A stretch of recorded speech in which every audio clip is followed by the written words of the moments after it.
할렐루야, 설교 나눔 시작하겠습니다. 오늘이 2020년 마지막 주일이었습니다. 여러분 어떤 마음으로 예배를 드리셨나요? 그리고 새해는 또 어떤 마음으로 준비하고 계십니까? 저는 오늘 의심에 대해서 설교했습니다.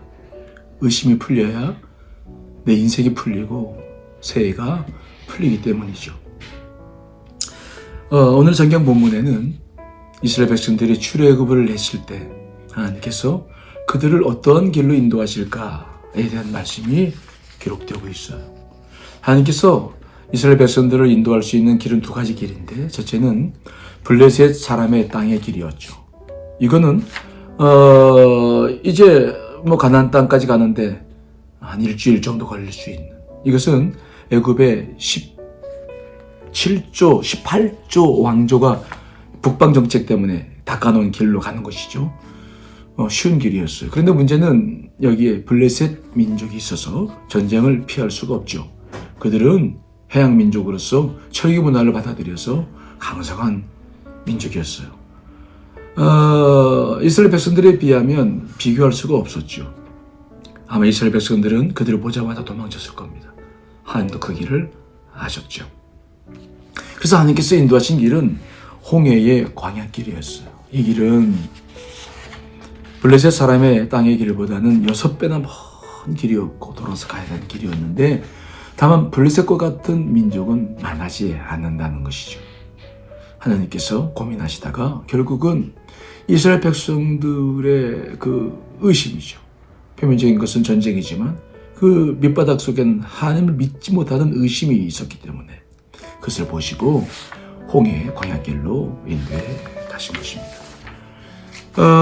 우리 인생의 길을 인도하실 때 하나님의 주권적인 역사지만은 하나님은 우리의 내적 상태도 참고하신다는 것이죠.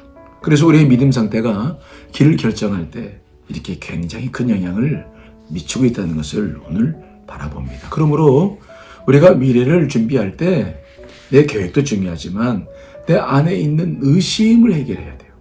하나님과 관계가 해결돼야 됩니다. 그래야 하나님이 마음껏 좋은 길로 우리를 인도하실 수가 있는 것이죠. 그래서 저는 오늘 의심을 해결하기 위해서 의심을 깊게 좀 살펴봤어요. 의심은 세 가지가 있는데, 첫째는 사실적 의심과 두 번째는 의지적 의심, 세 번째는 정서적 의심입니다.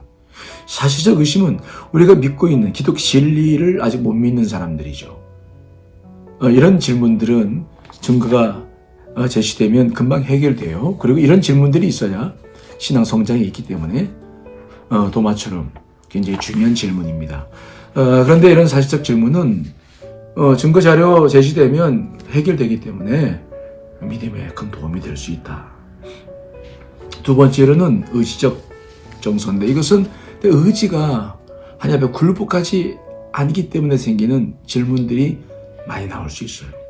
특별히 우리 믿는 사람 중에서도 신앙생활 할 때 어떤 한계를 딱 정해놓고 그 이상 들어가면 마치 내가 하나님 앞에 갑자기 선교사로 가라, 아니면 재산 팔아라, 이렇게 하실 것 같아가지고 깊이 의도적으로 안 들어오는 사람들이죠. 이 사람들의 생기는 질문들은, 그래서 사실은 그 질문을 해결하면 신앙의 깊이로 들어갈 수 있는데 해결하지 않는 경우가 많고요. 또 어떤 질문들이 일어났을 때 결국 자기의 신앙생활을 변호하는 질문들이 많아요.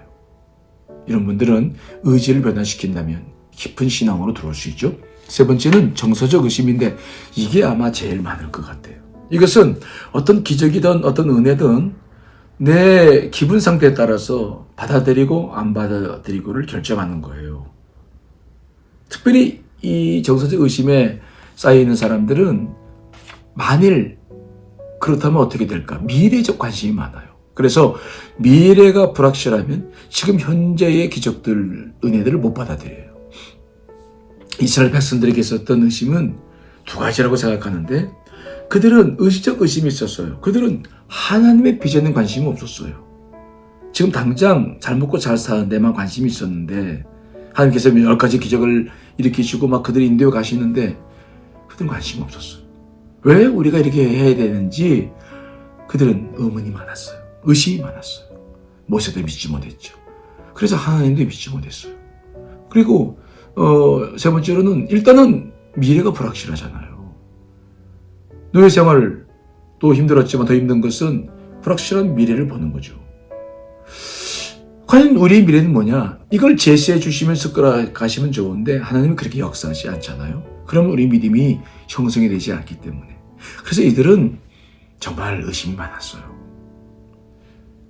그래서 하나님께서는 이제 그들을 인도하실 때 앞서서 인도하시고 구름 기둥과 불 기둥으로 인도하셔서 그들의 의심을 점차적으로 풀어내시는 일들을 오늘 말씀 보니까 계속 하시죠. 그리고 이것이 출애굽의 역사예요.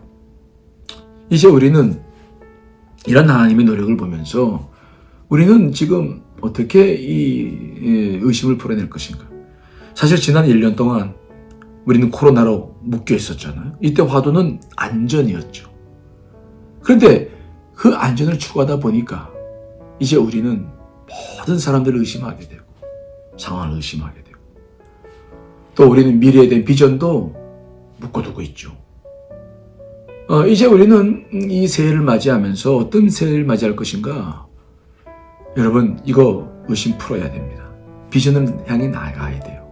그러기 위해서 여러분들에게 빌립보서 4장 6절 9절의 말씀을 제가 드렸어요. 의심이 들어오면 기도를 바꾸세요. 기도로. 그리고 어떤 일이 따랄지라도 내가 의도적으로 감사로 나아가십시오. 의지를 주님께 드리십시오. 그런 다음에 무엇이든지 옳으며 정결하며 좋은 것을 생각하세요. 이를 위해서 말씀 묵상이 아주 중요합니다. 그 말씀 묵상을 통해서 여러분 안에 내면을 늘 영적인 소통이 있도록 해주세요.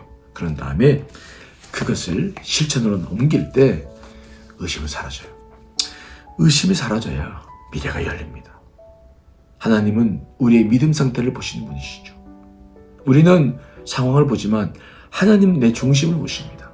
그러므로 새해 맞이하기 전에 의심을 다 풀어내시고 그리고 새해를 시작하시기를 맞이하시기를 간절히 축원합니다. 할렐루야. 여러분 모두에게 새해에 큰 은혜가 있기를 축복합니다. 아멘.